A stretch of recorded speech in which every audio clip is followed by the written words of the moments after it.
Mr. Chadha. Mr. Chadha.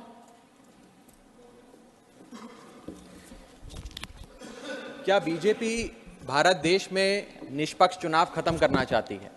क्या भाजपा की सरकार लोकतंत्र की कोई अहमियत नहीं समझती? क्या भाजपा की सरकार के लिए संवैधानिक संस्थाओं की कोई अहमियत नहीं है? क्या भाजपा सरकार हर संवैधानिक संस्था को अपनी कठपुतली बनाना चाहती है? क्या भाजपा सरकार सुप्रीम कोर्ट के फैसले की कोई सम्मान नहीं करती, उसकी कोई अहमियत नहीं समझती? ये कुछ सवाल हैं जो बिल पढ़ने के बाद मेरे जहन में आए, और वो इसलिए आए क्योंकि इस बिल के माध्यम से ये सरकार चुनाव आयोग को पूरी तरीके से अपने नियंत्रण में लेना चाहती है, यानी कि चुनाव आयोग पे पूर्ण कब्जा चाहती है। मैम, चुनाव आयोग के 3 सदस्य होते हैं, एक मुख्य चुनाव आयुक्त यानी कि चीफ इलेक्शन कमिश्नर और 2 अतिरिक्त इलेक्शन कमिश्नर्स। इनकी चयन और नियुक्ति इस बिल के माध्यम से पूरी तरीके से सरकार के हाथों में आ जाएगी, और वे जिसको चाहें, चाहे वो पार्टी का शख्स हो, यस मैन हो, पार्टी मैन हो, जिस मर्जी को चाहें वे चुनाव आयुक्त बना सकते हैं। चुनाव आयोग की हमारे देश के चुनावों में बड़ी महत्वपूर्ण भूमिका है। किसका वोट बनेगा, किसका वोट कटेगा, ये चुनाव आयोग तय करता है। किस तारीख पर चुनाव होगा, कितने चरण में चुनाव होगा, ये चुनाव आयोग तय करता है। ईवीएम मशीन कहां कहां भेजी जाएंगी, उसका नियंत्रण, उसका मैनेजमेंट, उसका योग, उसका प्रयोग, सारी चीजें चुनाव आयोग तय करता है। तो इसीलिए चुनाव आयोग एक बड़ी महत्वपूर्ण संस्था है इस देश के फ्री एंड फेयर इलेक्शंस के लिए। Ma'am, I will mince no words. This bill is going to destroy one of the few remaining independent institutions in India, that is the Election Commission, and thereby dislodge free and fair elections from India. ये bill 3 व्यक्ति या संस्था का अपमान है। पहला अपमान है सुप्रीम कोर्ट का। क्यों? क्योंकि सुप्रीम कोर्ट ने इसी साल मार्च 2 को 2 मार्च 2023 को 5 जजों की संवैधानिक पीठ ने सर्वसम्मति से एक फैसला दिया, और वो फैसला ये था कि सरकारी हस्तक्षेप, सरकार का कोई भी दखल चुनाव आयोग की नियुक्ति में नहीं होना चाहिए। यह खत्म करने के लिए हम एक समिति का गठन करते हैं। उस समिति के गठन से मुख्य न्यायाधीश को हटाकर एक कैबिनेट मंत्री को डालकर उसका संतुलन बिगाड़ने का काम और सुप्रीम कोर्ट के फैसले को पलटने का काम इस सरकार ने किया, ताकि एक ऐसी व्यवस्था बन जाए जिसमें जो शख्स ये चाहे वही चीफ इलेक्शन कमिश्नर बनेगा।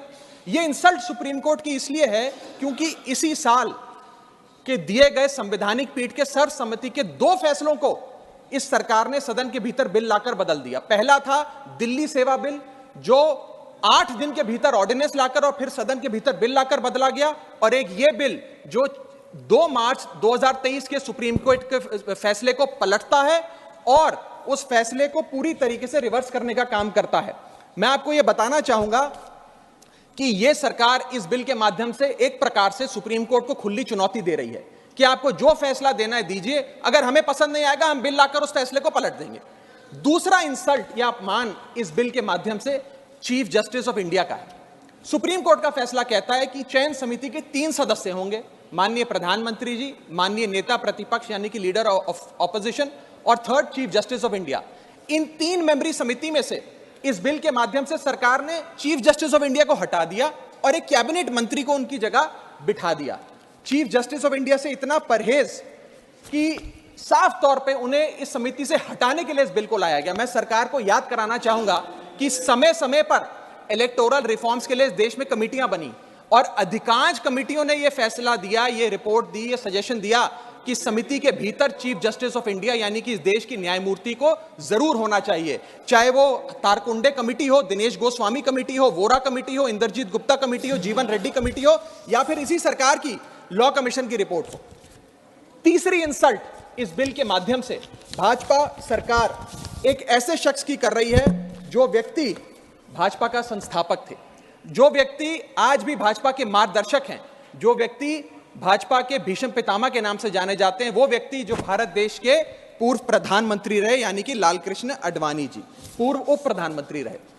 मैम, 2 जून 2012 को, और मैं राज्यसभा के पटल पे इस लेटर को रखूंगा, 2 जून 2012 को माननीय लालकृष्ण आडवाणी जी ने उस समय के प्रधानमंत्री डॉक्टर मनमोहन सिंह को पत्र लिखकर कहा कि चुनाव आयोग की जो भूमिका है चुनावों में बड़ी महत्वपूर्ण है, उसकी नियुक्ति पर एक बहुत बड़ा संदेह, प्रश्न चिन्ह लगा हुआ है, और उसकी नियुक्ति सरकार के हाथ में नहीं होनी चाहिए। और वो लिखते हैं, the present system whereby members to the election commission are appointed solely on the advice of the prime minister does not evoke confidence in the people.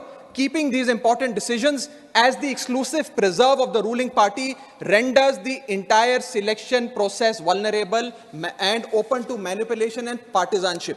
और वो कहते हैं कि समिति 5 सदस्यों की हो जो सीईसी की चयन करे, उनकी नियुक्ति करे, जिसमें प्रधानमंत्री हो, जिसमें लीडर ऑफ ऑपोजिशन लोकसभा हो, जिसमें लीडर ऑफ ऑपोजिशन राज्यसभा हो, जिसमें चीफ जस्टिस ऑफ इंडिया हो और कानून मंत्री हो। यानी कि 2 सदस्य सरकार के, 2 सदस्य ऑपोजिशन के और 1 न्यायपालिका के। ये समिति बड़ी अच्छी है। यानी कि अडवाणी जी भी चीफ इलेक्शन कमिश्नर की स्वतंत्रता के लिए, चुनाव आयोग की स्वतंत्रता के लिए लड़ते रहे, लेकिन इन लोगों ने अडवाणी जी को भी उनके हक की, उनके अधिकार की बात नहीं दी। आज मैं सदन में दूसरी बार लालकृष्ण अडवाणी जी के हक की, उनके अधिकार की बात मांगने के लिए खड़ा हुआ हूं। पहला जब उन्होंने दिल्ली सेवा बिल पर कहा था दिल्ली को पूर्ण राज्य का दर्जा दिया जाए, और आज जब उन्होंने कहा कि चीफ इलेक्शन कमिश्नर की नियुक्ति स्वतंत्रता से हो, निष्पक्ष तरीके से हो। आगे मैं 3 महत्वपूर्ण कारण बताना चाहूंगा मैडम, जिसके चलते ये बिल को आज मैं और मुझे लगता है समस्त विपक्ष अपोज करता है। पहला कि ये बिल पूरी तरीके से इलीगल है, गैर कानूनी है, और वो इसलिए है क्योंकि you can not reverse a supreme court judgement without changing the very basis of it. यानी कि अगर आपको सुप्रीम कोर्ट के फैसले को पलटना है तो सुप्रीम कोर्ट जिस फैसले को देते हुए जिस आधार को रेफर करता है, आपको उस आधार को बदलना पड़ेगा। आप सीधा फैसला नहीं पलट सकते। लेकिन इन लोगों ने सुप्रीम कोर्ट के फैसले की मूलभूत भावना को इस बिल के माध्यम से चोट पहुंचाने की कोशिश करी है और निष्पक्षता को चुनाव आयोग की भंग किया है। दूसरी कारण क्यों ये बिल गैर का, इसलिए क्योंकि ये बिल बेसिक स्ट्रक्चर, मेरा माइक चला गया, क्योंकि ये bill basic structure of the constitution के खिलाफ है। Basic structure of the constitution है free and fair elections, basic structure of the constitution है निष्पक्ष चुनाव और डेमोक्रेसी। अगर बायस्ड इलेक्शन कमीशन होगा तो चुनाव भी बायस्ड होगा। अगर गैर निष्पक्ष तरीके से चुनाव आयोग चुना जाएगा तो हिंदुस्तान में चुनाव भी गैर निष्पक्ष तरीके से होंगे। इसीलिए यह basic structure of the constitution को भी पूरी तरीके से वायलेट करता है। मैं आगे बताना चाहूंगा कि दूसरा महत्वपूर्ण कारण क्यों यह बिल एक प्रकार से सरकार के हाथ में चुनाव आयोग का पूरा नियंत्रण दे देता है। Why is the selection committee biased in the favour of the government? Supreme court ने कहा 3 मेंबरी समिति होगी जो तय करेगी कि चुनाव आयोग में कौन कौन बैठेगा, प्रधानमंत्री, लीडर ऑफ ऑपोजिशन और चीफ जस्टिस ऑफ इंडिया। इसमें से चीफ जस्टिस ऑफ इंडिया को निकाल बाहर कर एक कैबिनेट मिनिस्टर को इसमें डालकर पूरा नियंत्रण सिलेक्शन समिति का इन लोगों ने बिगाड़ दिया, जिसके चलते आज इस समिति में सरकार के पास 2 वोट हैं। 2:1 से सारे फैसले मेजॉरिटी से सरकार ले सकती है। इसमें सर्वसम्मति से फैसला नहीं लेना, यूनानिमिटी से फैसला नहीं लेना। सरकार चाहे तो 2:1 से कोई भी फैसला ले सकती है। यानी कि सारा नियंत्रण कौन मुख्य चुनाव आयुक्त होंगे, कौन चुनाव आयुक्त होंगे, यह सरकार के हाथ में आ जाता है। और यह एक ऐसी व्यवस्था बनाता है कि एक पार्टी मैन, एक यस मैन चुनाव आयुक्त बन सकता है। वो दिन भी दूर नहीं कि चाहे भाजपा अगर कल तो संबित पात्रा को चीफ इलेक्शन कमिश्नर बना सकती है मैडम, और 2:1 के रेशियो से संबित पात्रा देश के चीफ इलेक्शन कमिश्नर बन सकते हैं। आप सोचिए कि यह कितना खतरनाक होगा अगर वो चीफ इलेक्शन कमिश्नर बन गए। मैं आगे चलता हूं। पैरा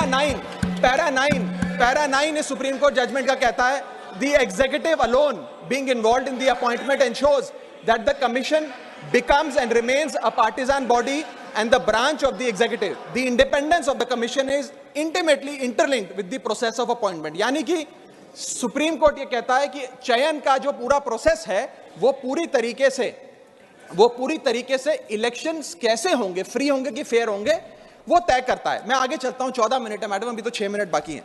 सुप्रीम कोर्ट आगे अपने पैरा 186 में हाईलाइट करते हुए कहता है, a person who is weak kneed before the powers that be cannot be appointed as the election commissioner. A person who is in a state of obligation or feels indebted to the person who has appointed him fails the nation and can have no place in the conduct of elections, forming the very foundation of our democracy. An independent person cannot be biased.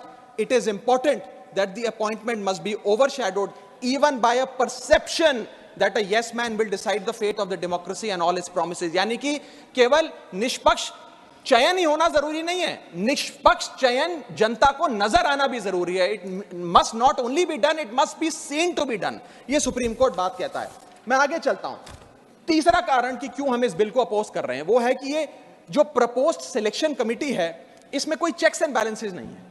Checks and balances इसलिए नहीं है क्योंकि सारे फैसले तो सरकार के पक्ष में होंगे, 2 मंत्री सरकार के उसमें बैठे हैं, एलओपी को मात्र फॉर्मेलिटी के लिए इसमें बिठाया गया है, तो एक प्रकार का फिक्स्ड मैच इसमें नजर आता है। अब आप ही सोचिए, 3 मेंबरी समिति है जिसमें माननीय प्रधानमंत्री जी हैं, मान लेते हैं हमारे सदन के लीडर ऑफ ऑपोजिशन मल्लिकार्जुन खड़गे जी उसके सदस्य हैं, और 3rd मेंबर अर्जुन मेघवाल जी कानून मंत्री यहां बैठे हैं वो हैं। अब इनकी बैठक चल रही है, इसमें माननीय प्रधानमंत्री जी कहते हैं कि मैं रमेश नाम के शख्स को चीफ इलेक्शन कमिश्नर बनाना चाहता हूं। खड़गे साहब कहते हैं कि मैं रमेश को नहीं सुरेश को चीफ इलेक्शन कमिश्नर बनाना चाहता हूं। क्या अर्जुन मेघवाल जी जो इसी सरकार के कानून मंत्री हैं वो प्रधानमंत्री जी को ये कह सकते हैं कि नहीं नहीं नहीं प्रधानमंत्री जी रमेश ठीक नहीं है, खड़गे साहब ने जिसको नॉमिनेट किया है सुरेश, मैं भी उसी के हक में वोट देता हूं, उसका चयन हो, वो चीफ इलेक्शन कमिश्नर बने? ये तो हो ही नहीं सकता। तो जो सरकार चाहेगी वही होगा। तो एक प्रकार से निष्पक्षता और स्वतंत्रता चीफ इलेक्शन कमिश्नर की खत्म करने का काम ये करती है। हमने एक बचपन में एक मुहावरा सुना था, जिसकी लाठी उसकी भैंस। तो ये पूरी तरीके से इस बिल में सिद्ध होता है कि लाठी भी इनकी, तो फिर इस कानून के माध्यम से भैंस भी इनकी। मैं आपको एक और उदाहरण के माध्यम से समझाता हूं।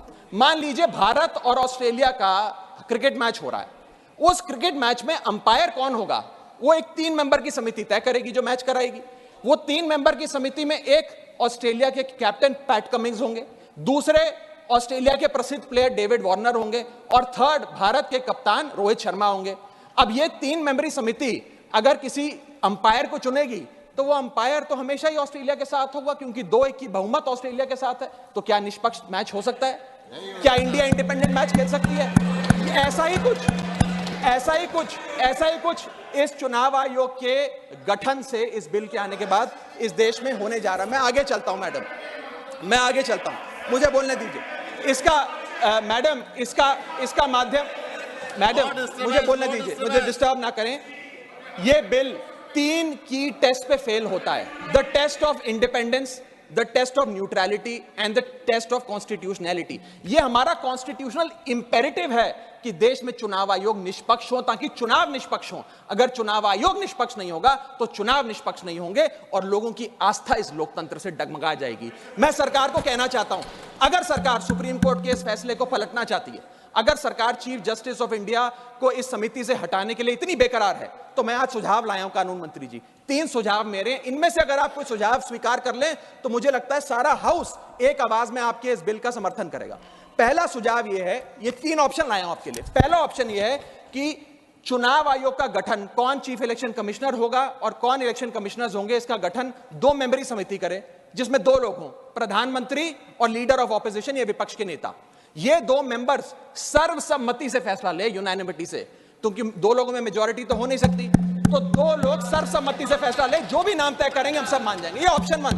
ऑप्शन 2 मैं देना चाहूंगा सरकार को, जो लालकृष्ण अडवाणी जी ने दिया था। लालकृष्ण अडवाणी जी की बात मान लीजिए, मेरी मत मानिए, आपको आम आदमी पार्टी तो पसंद नहीं, पर अपने पेट्रियार्क फाउंडिंग फादर, आपके पितामह भीष्म लालकृष्ण अडवाणी जी का फॉर्मूला ले लीजिए।